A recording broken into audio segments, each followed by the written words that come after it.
Check out this book by BRRRR. It's literally the BRRRR book. They sent me an advance copy before it came out.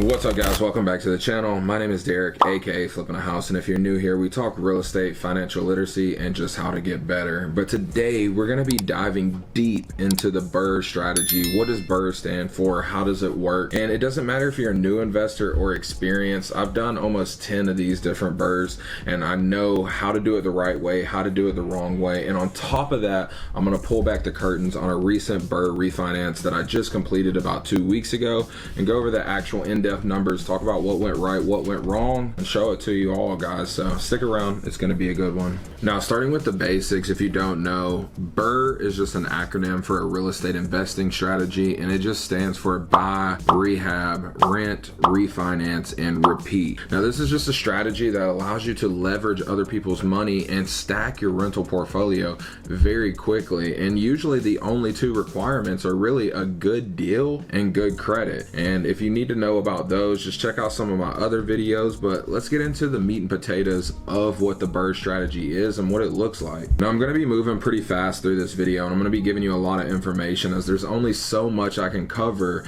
in a 10 to 15 minute video. But if you want to learn more or go into detail about the BRRRR strategy and how it works, check out this book by BRRRR. It's literally the BRRRR book.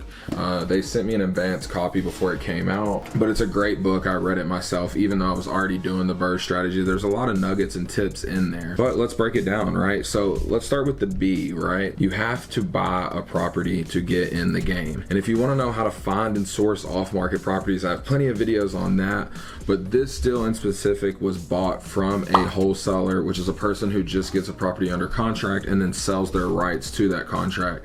Now, I like this property because we had wholesaled a house in this neighborhood about 2 years ago. I know what it sold for, so I know that market pretty well. And the price that I was able to get it at was $75,000, and comps in the area were going for around $220,000 to $230,000. Now, I shared those numbers up front with you because it's very critical for you to understand how the numbers work in the BRRRR process. Now, most lenders, when you go to refinance, which we'll talk about, they go off of the 70% rule, which just means that the home, they will finance up to 70% of what that home is worth. Now, in this case, at we'll just say $220,000. I mean, that's what, $154,000. Now, that is a very conservative number because a lot of lenders, as you'll learn later in this video, they go off of different criterias and different seasoning periods and all these different things that equate in this deal. But let's start with the buy, right? You know that you need to buy a property, and purchase and rehab needs to be at or under 70% of what that home is worth. So for me, we'll say $220,000, and 70% of that is $154,000, and I was purchasing the home for $75,000. So it's a pretty good start, right? I would say it was a really good deal. Now, initially when I bought the home, this is what it looked like. It was a 3-bedroom, 1-bath, and it was around 1,000 square feet.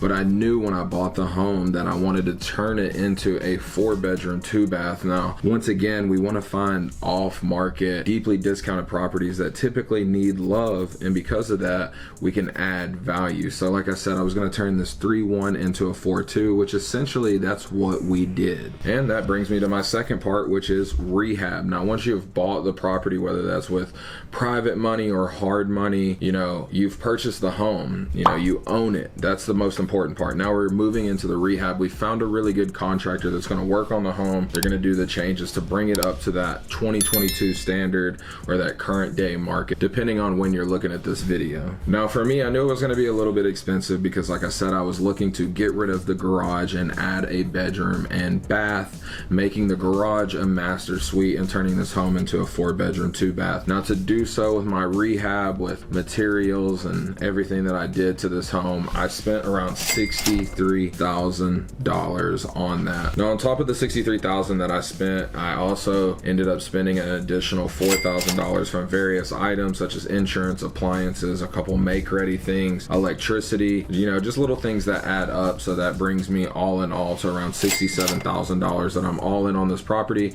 And remember, we purchased it for $75,000. So currently I'm all into this property around $138,000. Now note, when I purchased the home, I did have some closing costs and I'm gonna have some holding cost in here, but right now we're all in the property around $140,000, and we're moving on to the next step of the process, which is rent. Now when you go to purchase the home back on the B side, you not only need to look at comps of the area, but you need to look at what are the rents of the area, because once you're getting a mortgage, you need to see, you know, what's a rough estimate of what my monthly note is going to be compared to the rent, and then what you keep in between. Plus you'll have to keep, you know, a little bit to the side for maintenance and expenses. But regardless, in this neighborhood, I knew homes were renting anywhere from $1,700 to $1,800. The $1,800 was more so for the 4-bedroom, 2 baths, which is another reason why I wanted to go and turn this home into a 4-bedroom, because of the higher rents. On top of that, I realized that it would probably refinance for a lot more as a 4-bedroom as well.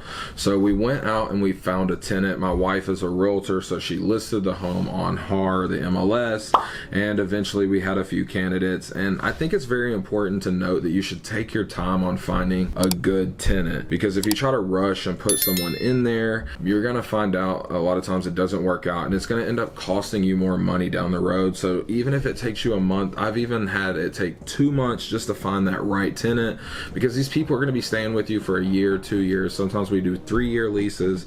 So it's just very important that you take your time, you do a lot of research, you run background checks, you check their work. Don't just believe what they're telling you. Anybody can make fake check stubs, so it's very important. So we found a realtor who had someone. Now the only problem with them is that they were Hispanic and they had all the criteria that we requested, but they didn't have a bank account. And this is actually very common, especially being in Houston, so it wasn't that big of a red flag. I just asked that they put down double the deposit, and they were okay with that. So we moved forward at $1,800 for a year lease. Now when I ran my numbers, interest rates were rising, but originally I had anticipated my monthly note to be around $1,000, so $1,800 a month. I felt like I could make, you know, $700 to $800 in cash flow, which is really good off of a rental, seeing that my first rental only made about $200 cash flow. So it's crazy. So now that we've bought the property, we've rehabbed it, we've rented it out, now it's time to refinance this home.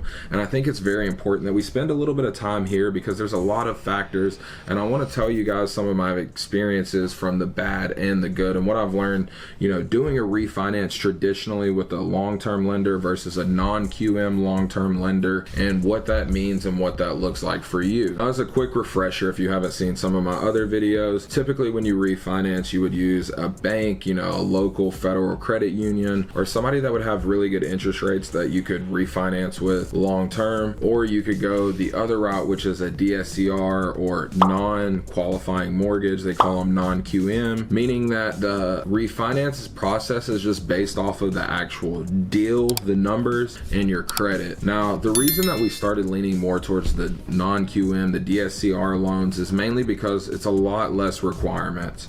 I've done 2 traditional refinances, and I can tell you guys, nothing is more stressful than doing a refinance than doing a traditional refinance with a bank or just a traditional lender, because a lot of times they just don't understand investing. Most entrepreneurs don't have their taxes situated. So like, these are things that you guys need to think about when you go into the refinance process, whether it's non-QM or regular. A lot of times they're going to ask for information and that you got to provide, whether that's bank statements or tax returns. Sometimes they need random payoffs on little things. Like, I've had them ask for some of the weirdest stuff, but it's just important that you realize this going into it. So that's why we started leaning more towards the non-QM, because then they just ask for, you know, some bank statements occasionally, and then they'll ask for the deal. And the whole refinance is just really based off of that deal. They just want to make sure they kind of have you back here. If something goes wrong, they can count on you to step up. But I can tell you guys, non-QM is a lot easier. And this deal that I completed, actually, there was a lot of things that went wrong with the first lender that I was using, and our appraisal came back really low because they didn't want to count the extra bed and bath that we added. And so our appraisal came back $50,000 less. And then on top of that, they were trying to rush to get me to close, and they didn't want to give me the full value. So then I had to start over with a new lender, and with the new lender, it only took me 45 days to close, which is unheard of. Now note, the interest rates rates have been rising because as of, September of 2022, where the market is, and the traditional refinance rates are actually higher than non-QM rates for like one of the first times in forever. So these are just things to think about when you're weighing your options. If you have really good credit and a traditional job and you're just buying a couple rentals and you have all your paperwork together, you're probably going to get a better rate doing the traditional route. But if you don't feel like doing that, or you're like, hey, maybe this product is better, I think it's just important that you shop around and tell people what you're trying to do and just get 3 to 5 different quotes and then make an educated decision for what's best in your current situation. So like I said, we went through with the one lender, it didn't work out. We started over with the new lender. And note, if you're doing a cash out refinance, typically lenders require 3 months to 6 months seasoning, meaning how long you've owned the property.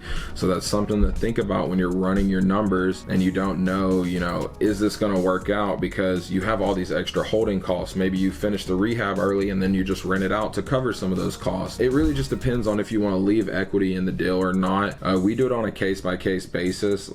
For this example, it was a cash out refinance and I wanted to pull some money out. And for other ones that I'm doing a regular, but those terms are going to switch, because when you do just a regular, refinance, not a cash out, a lot of times they will only require 60 to 90 days. But however, you can't pull out any money on top, but maybe you don't need to. Just look at your situation and once again, figure out what works best for you. Now, as we reach the finish line on this deal, the home actually ended up appraising for $228,000. So it actually came back a little bit higher than we had anticipated. And on top of that, since this was a cash out refinance, this lender would allow me to go up to 75% of that value. So if you do 75% of $225,000, that's around $171,000. And if you guys remember, I was all in around $154,000, which left me around $17,000 that I was paid to buy this property. Now, on top of that, there was some closing costs to refinance and some other things, but roughly I was paid around $17,000 to purchase this home. And then I was able to pull some of the money that I went over on the rehab out of the deal. And then the idea is, the final step is to repeat, to do this process all over again. And like I've told you guys over the last couple of years, I think we're on our 9th or 10th one at this point, and we've tried it both ways. I just wanted to give you guys examples of, what works for us, what doesn't work, and your situation may be different. And maybe you just watch this video to understand the BRRRR process as a whole. Either way, I hope you got the information that you were looking for. And if you made it this far in the video, I truly appreciate you. If you haven't already, make sure you like, subscribe, and turn on post notifications, as I'm dropping weekly videos. And if you want to see some more behind the scenes or vlogs, check out those videos as well. If you're not already, make sure you follow me on Instagram and TikTok. Until next time, peace.